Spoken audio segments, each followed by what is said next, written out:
Certainly, thank you, Lord Provost. So the next deputation is from EIS, the Edinburgh Local Association, and we have Alison Murphy here to speak on this. Good morning, Alison. Welcome to the meeting. Thank you. I didn't quite have the courage to try and do this from outside the chambers, partly because I just didn't trust the Wi-Fi, but very much here to echo some of the messages just been made by Unite. There aren't any particularly specific proposals around education this year, and actually not much that directly impacts on teachers. So you might think, well, why am I even bothering? But I think there are several things that are worth saying loudly and clearly in this public forum. And particularly when I look past this year into next year and the years to come. Now, my training, as I've said to some of you before, I'm a physics teacher, but language matters. And I think calling those savings is torturing the language beyond all recognition. They are cuts that are coming. They are terrifying cuts. And they're going to build on a decade of cuts.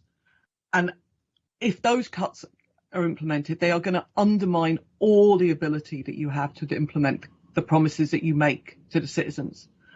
So I really am just going to talk about some of the things that are happening in schools now and give you some examples about what these cuts mean, the cuts that have already happened, what's happening. And I think this is stuff that you need to keep in mind now when you're voting on this budget. I think actually it's stuff you need to keep in mind when you're drawing up your manifestos. And it's stuff that you have got to keep in mind over the next few years when you're looking at your budgets in the future. Because when I talk to teachers, to head teachers, I talk to them in schools right across Edinburgh, every stage, every level, and I ask them what is stopping them delivering the priorities that have been set by you, by the council. Priorities like closing the poverty-related attainment gap, promoting well-being, driving up standards of learning and teaching. When I ask head teachers and others what's stopping them doing that, the thing that comes up again and again and again is a lack of proper support. A lack of IT, not enough PSAs, not being able to retain PSAs, not enough admin support.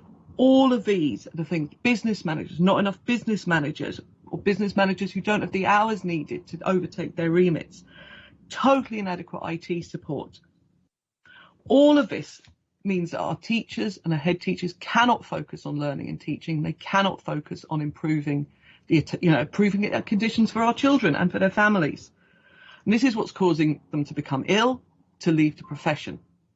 I'm going to give you just a few examples. Again, very much samples. This is not everything. It's not exhaustive. But I also think it's important to say when I'm giving these examples, there's a lot in the budget about spend to save.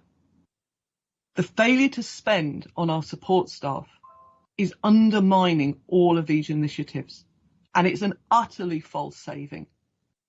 And it means that some of your big ticket initiatives are not being delivered effectively because there isn't the support needed to deliver them. So when you're thinking about commitments for schools, when you're thinking about commitments for education, please consider your PSAs, your admin and the other staff who need to make it possible. So here's some examples. The ICT rollout, the one-to-one devices. Now, I'm not arguing whether that was a good idea or a bad idea. There are arguments on both sides of that, but it's a decision you made. You're investing serious amounts of money in this. This was the reality in just one primary school. I got this from a teacher yesterday. So we've had 80 iPads delivered. These iPads need to be unpacked, a security label added and brushed with security ink, logged in as an asset register with a serial number and put into a case. This process alone, if you allow 3 minutes per iPad, has taken me 4 hours, in reality much longer. On top of this, we've had to supply an audit of existing iPads, teachers and pupils. I've had to ensure that all the user details, logins and Apple IDs are available in a meaningful way for primary pupils, which means creating slips and name labels. Then there is the gathering and resetting existing iPads that make up the shortfall from the audit process. In total, I would estimate that I've dedicated at least 10 hours of my time to this, 2.5 hours of which I was given out of class, the rest done during my non-contact planning time, my own time, and even in quiet moments in class. P7 teachers given up a good chunk of their time, as has the head teacher. This on top of doing my day job. I'm aware I've been very careful at logging where these iPads are going, but I'm concerned that schools may take shortcuts and lose sight of where the iPads are. This person goes on to say that they've had very good support from the CEC digital learning team, but that's a small team. They can't do the work. They're not on the ground. And in primary schools, there are no ICT technicians. So this is a teacher doing this. This is a teacher who's not focusing on learning and teaching because they are doing admin support. That's happening right across the board. New printers have arrived in schools. They're wonderful. The number of head teachers I've talked to have spent hours trying to figure out how to make them work. It's a head teacher on how many thousands? Because we haven't got enough admin support in the schools. So again, your own initiatives. If you want to get your value for money from your IT procurement, you need to be putting in the on-the-ground technical support. Can you imagine a private company trying to do that? Again, business managers, wholly inadequate business and admin support. I've talked to so many head teachers and deputy head teachers where that's actually the thing that's sending them over the edge. Edinburgh's own job description for a business manager says the business manager will be a full member of the school management team, will take responsibility for support service element of school improvement plans.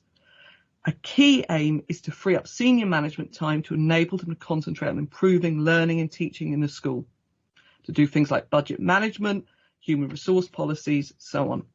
I mean, that's really sensible. But about 4 years ago, you agreed a massive cut to business support funding to schools. Head teachers were assured at that time there would be centralised business world support that would mean that task wouldn't devolve to them, that everything would still be okay. That has not happened. In schools right across Edinburgh, you have head teachers who are spending hours every week just inputting things onto HR systems. How is that sensible? And then you turn around and you ask them why they're not improving, closing the attainment gap or improving the results for the SNSAs or literacy. How can they when that's what they're being asked to do? So in some schools where the business managers are there, they're working themselves into the ground trying to actually do the work that they used to get much more time to do. Head teachers are picking it up. And if a business manager actually goes off ill, there's no one there to replace them. We have no sort of supply or mechanism at all. This needs to be developed. So I'm going to have to turn to my other screen for a moment because my printer broke. Again, if you don't actually make this a priority, if you don't have enough admin support in the school, how can your head teachers deliver on improvement agenda? Inclusion. Inclusion's such a massive priority. We'd all agree with that. And one of the best ways of supporting inclusion is to actually have skilled, valued PSAs in class who have enough time to spend with children and are there consistently. That, I mean, I could talk for hours about the impact I've seen myself on children when I've had a good PSA who's had time to work with pupils. And yet now we cannot retain our PSAs. We do not have enough PSAs. They are leaving in droves. Yet who can blame them? In the mainstream schools, they're on grade 3. Huge numbers of them are on temporary contracts, often not finding out until June whether they're going to be made permanent. Timetable in such a way that they have no time to even meet with teachers and talk about meeting the needs of the pupils, let alone receive any kind of training. They're sessional. Their pay is abysmal. Their terms and conditions are abysmal. No wonder we can't recruit and retain them. And unless we do that, again, how are we going to deliver our inclusion agenda? If you are serious about the inclusion agenda, you have to develop proper, meaningful career pathways for your PSAs. That's been talked about in the city for years, and yet nothing has happened. And that is such a barrier in every single school. Some of the consequences of this. We, again, head teachers spending hours doing things that would normally be done by PSAs. I've talked to head teachers who are spending 2 and 3 hours out in playgrounds, doing effectively playground duty.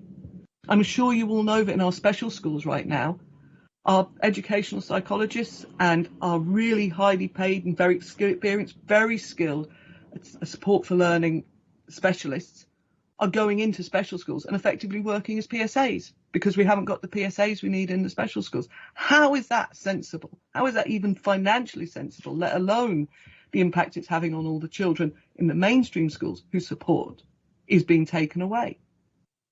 We need to be investing. We've got to invest in our PSAs. 30 seconds, Alison. So, thank you. So, as a plea, when you're setting your targets for the schools, remember the pressures that schools are under. When you're setting your budgets, invest in your frontline staff, invest in the school support staff to protect them. Thank you. Thank you Thank you. Councillor Arthur. Thank you, Lord Provost. And Alison, I want to thank you for coming along today. I was actually quite ashamed to hear the impact that staffing levels are having on teaching staff, particularly given what we've been through with COVID and the catching up that has to be done. It's absolutely incredible, actually. So I wondered briefly if you can just talk about the impact this is having on the well-being of staff and whether a well-being workshop is the answer to that or fair funding for Edinburgh. Yeah, I mean, obviously it's fair funding. I mean, I don't want to dismiss well-being workshops entirely. There are things within that can be valuable. But fundamentally, you know, people need to actually have the time to do their job. And as I said, I mean, I'm going to focus particularly on head teachers just because I was meeting with some head teachers yesterday.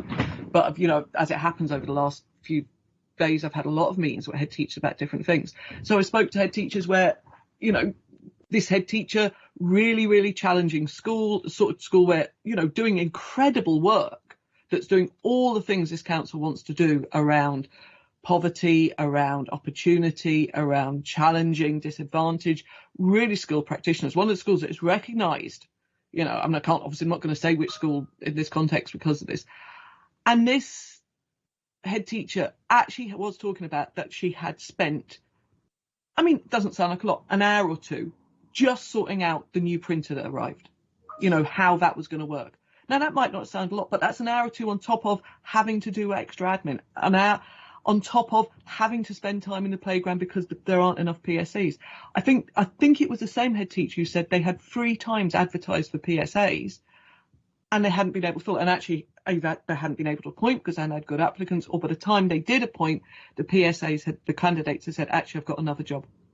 And they're going off and they're getting jobs in Tesco's. You know, permanent jobs, which are probably on a better pay rate, which don't have anything like the stresses. And that is happening right across the board. Go and speak to any one of our schools, special schools, the special schools, the mainstream, the primary, the secondary.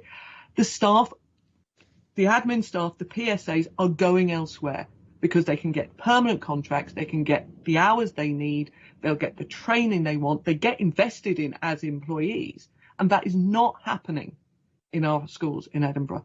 As I said, the admin support, the business manager support is unbelievable. I am hoping that as councillors you're aware of some of the surveys they've done about stress levels for our business managers, but they are through the roof.